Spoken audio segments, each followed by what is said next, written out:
पाकिस्तान तहरीक इंसाफ के अहम और सीनियर रहनुमा असद उमर साहब इस वक्त हमारे साथ मौजूद हैं, उनसे बात करते हैं। असद उमर साहब, फरमाइएगा कि इस वक्त कहाँ पर मौजूद हैं और कितनी देर है इस्लामाबाद पहुँचने में? इस्लामाबाद हम एंटर कर गए जी। हम तकरीबन कश्मीर हाईवे पहुंच गए और इंशाल्लाह उधर ही जा रहे हैं हम, जहाँ पे क्राउड है सारा जनाब एवेन्यू पे इस वक्त, और वहाँ पे खान साहब जो है तकरीर करेंगे। डी चौक पे ही जो है वो मौजूद रहेंगे? जी, डी चौक पर ही खिताब किया जाएगा? कंटेनर वहीं पहुंचेगा डी चौक पे? कंटेनर प्रॉब्ली लगेगा जहाँ ये क्राउड इस तरफ जहाँ खत्म हो रहा है ना, क्योंकि वहां तक पहुंच नहीं सकेगा कंटेनर, इतना ज्यादा आगे अवाम है। तो जहाँ तक क्राउड आ रहा है जनाब एवेन्यू में, वहीं पे कंटेनर ले जाके वहां तस्लीम करेंगे। ठीक है। अच्छा असद उमर साहब, ये भी फरमाइएगा कि जो हुकूमती टीम तश्कील दी गई और एक तरफ एक जानिब ये कोशिश की गई कि किसी तरह बातचीत से भी मसला हल हो, तो क्या वो दरवाजे बंद हो गए बातचीत के? देखिए, बातचीत तो कुछ भी नहीं हुई ना। बातचीत तो उन्होंने कहा कि आप जो है वो कॉल वापस ले लें इसकी मार्च की। हमने कहा आप सुबह से उठा के हमारे बंदे जो हैं बशमूल MNAs, MPAs, सेनेटर्स, ख्वातीन, बच्चे, उनको उठा उठा के आप जेलों में फेंक रहे हैं। सारा पाकिस्तान कंटेनर से आपने बंद कर दिया है और अब आप कहते हैं 20 दिन में हम अपनी कॉल वापस ले लें। इसका तो एक ही तरीका है, तारीख ऐलान करें इलेक्शन की, हम कॉल वापस ले लेंगे। तो उन्होंने कहा जी वो तो हो नहीं सकता, तो खत्म हो गई बातचीत। उसके बाद यही फैसला हुआ कि जो भी मामला हैं वो सुप्रीम कोर्ट के अंदर तय होंगे। दोनों अपनी फरीक जो है अपना अपना नुक्ता नजर वहां जाके बता देंगे। तो ठीक है, तो सुप्रीम कोर्ट ने भी तो यही कहा कि अब बातचीत की जाए। उसके लिए जो 4 रुकनी कमेटी बनाई गई थी, पहले वो कमेटी पहुंची आपकी तरफ से, लेकिन उन्होंने कहा कि जी हुकूमत जो है वो संजीदा नहीं है। बाद में हुकूमत वाले ये कहने लगे कि जी हमें तो देर हो गई आने में, हम संजीदा हैं। तो इस तरह तो बातचीत हुई नहीं। इसी से संजीदगी आप देख लें कितनी है कि वो वक्त पे भी नहीं वहां पर पहुंचे। यहाँ पर लोगों की जानें आज गई हैं, लोग हलाक हुए हैं, हजारों की तादाद में जख्मी हुए हैं, टीयर गैस शेलिंग हुई है, हजारों लोग जो हैं उनको जेलों में फेंक दिया गया है। और उसके बाद ये हालत है संजीदगी का कि वो वक्त पे वहां पर पहुंचे भी नहीं।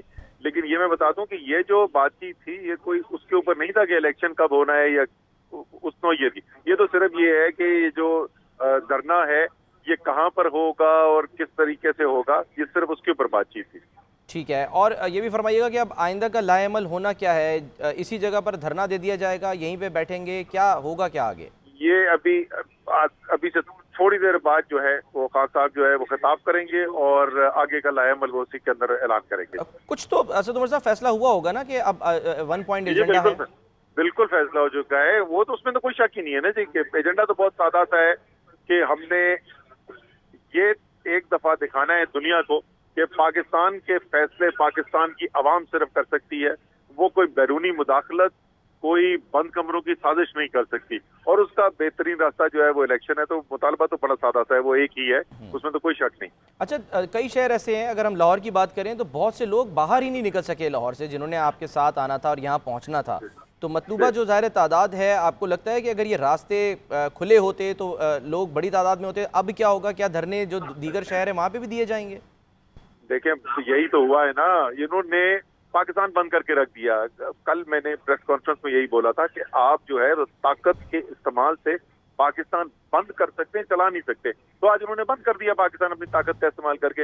लोगों को फिर भी नहीं रोक सके। वहां पे आम शहरी पहुंच गए लिबर्टी के अंदर और इनको टेयर गैसिंग करनी पड़ी निहत्ते शहरियों के ऊपर, जिसमें कोई सियासी लीडर्स भी नहीं थे। ये तो हालत है इस हुकूमत की। डी चौक के ऊपर फैमिलीज पहुंची हुई थी, उनके ऊपर टीयर गैस शेलिंग हो गई। कराची के अंदर फायर खोल दिया गया वहां पे। ये इस इम्पोर्टेड हुकूमत के हालात हैं, क्योंकि उनको पता है कि सारा मुल्क उनको मुस्तरद कर चुका है। तो लोगों की तादाद तो इतनी होती, अगर ये आईनी हक इस्तेमाल करने दिया जाता, उसी खौफ से तो ये सब कुछ किया उन्होंने।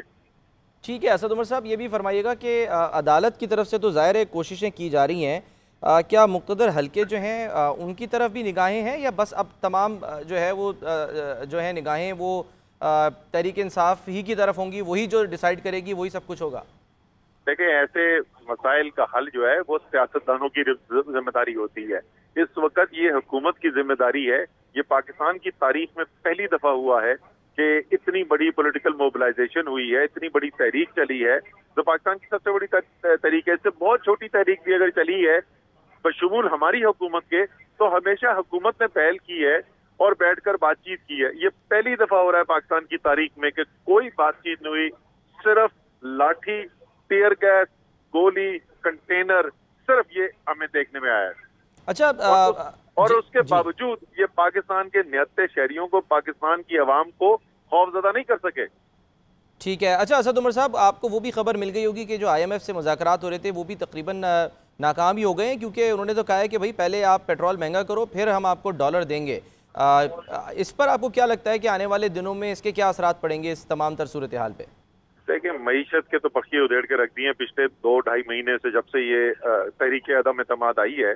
उस तहरीके अदम एतमाद के आने के बाद से 6.5 अरब डॉलर के हमारे ज़र मुबादला के ज़खायर गिर गए। रुपए जो है वो 24-25 रुपए की कदर में कमी आ चुकी है। पिछले 11 साल में सबसे ज्यादा अफरात ज़र हमें देखने को नजर आई पिछले महीने के अंदर। हमारी शरह सूद जो है वो 15 साल में सबसे ज्यादा पहुंच गई है। तो मईशत के तो बिल्कुल बखिए उधड़ के रह गए हैं, और वो IMF को भी नजर आ रहा है, और IMF को ये भी नजर आ रहा है कि जिससे हम बातचीत कर रहे हैं, ये जो मिनिस्टर हमारे सामने बैठा हुआ है, ये कल होगा भी कि नहीं होगा इस गैर यकीनी सूरत हाल में। तो यही होगा जो इस वक्त आपको देखने में मिल रहा है। ठीक है, ठीक, बहुत बहुत शुक्रिया असद उमर साहब, तहरीक इंसाफ के रहनुमा, हमारे साथ मौजूद और तफसील से गुफ्तगू की। उन्होंने यही बताया कि एक ही हल है और वो यही हल है कि जल्द से जल्द इलेक्शन की तारीख दी जाए। उन्होंने कहा बड़ी मुश्किलात का सामना करना पड़ा, रास्ते में रुकावटें थीं, लेकिन इसके बावजूद अब इस्लामाबाद में वो दाखिल हो गए हैं, काफ़िला पहुँच गया। अब से कुछ देर के बाद साबिक़ वज़ीर आज़म इमरान ख़ान जो हैं वो जिन्ना एवेन्यू पहुँचेंगे और वहाँ पर वो पहुँच कर ख़िताब करेंगे, और फिर आगे का जो लाए अमल है आइंदा का वो इमरान ख़ान देंगे।